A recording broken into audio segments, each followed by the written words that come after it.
छा खिदमत हाले जवी बुधाया छा खिदमत हाले जवी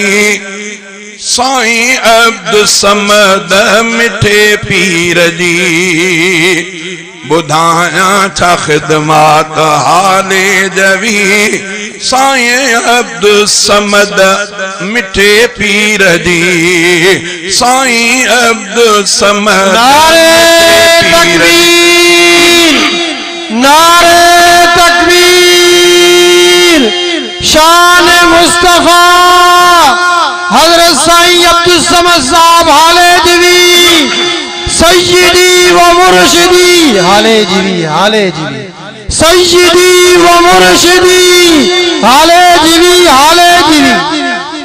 बुधाया छा खिदमत हाले जवी साईं अब्दुल समद मिठे पीर जी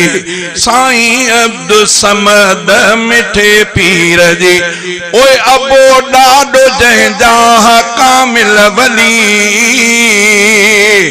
वती राहतिन जी भलारे भली सबक ॾींदा तौहीद जा खिली सबक ॾींदा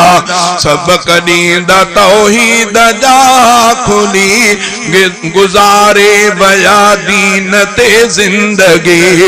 गुजारे वया दीन ते जिंदगी बुधाया छा खिदमत हाले जवी साईं अब्दुल समद मिठे पीर जी ओए हबीबन करीमन जा आशिक हुआ सदा सुन्नतुन ते से कायम रहा नबी जी शरीयत जा पाबंद हा रख्याऊं नबी सां सची आशिकी बुधाया छा खिदमत हाले जवी साईं अब्दुल समद मिठे पीर जी साईं अब्दुल समद मिठे पीर जी ओए वडन खां पोइ बारे से वेठा बती उन ते परवान आया कही थी हाले जी दरगाह में रोशनी रहे शाल अगते बेरोशन बती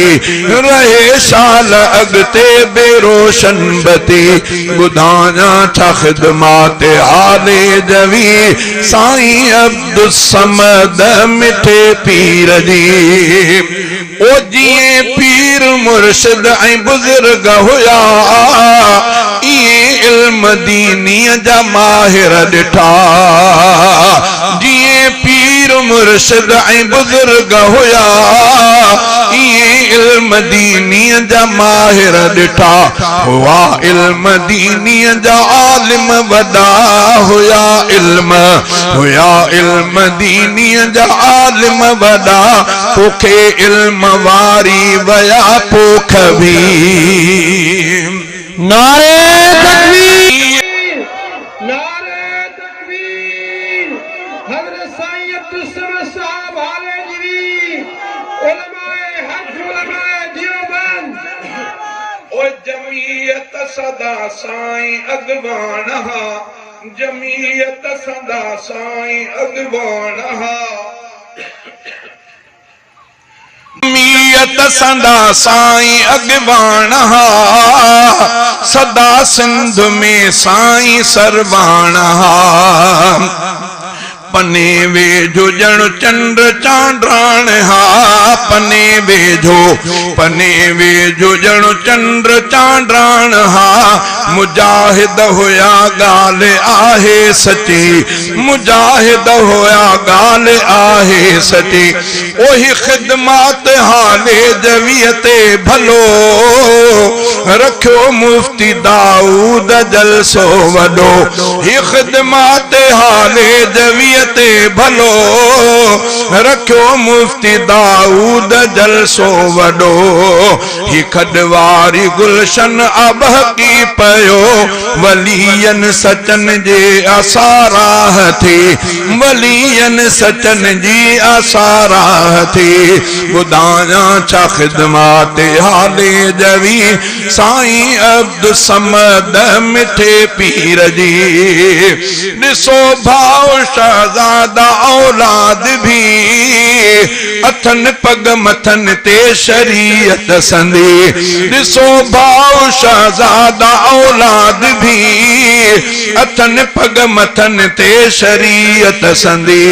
आ चेहरन ते दाढ़ी ऐं आलिम अथई आ चेहरन ते दाढ़ी ऐं आलिम अथई वणे थी समूरन जी सूरत सुठी बुधाया छा खिदमत आले जवी साईं अब्दुल समद मिठे पीर जी।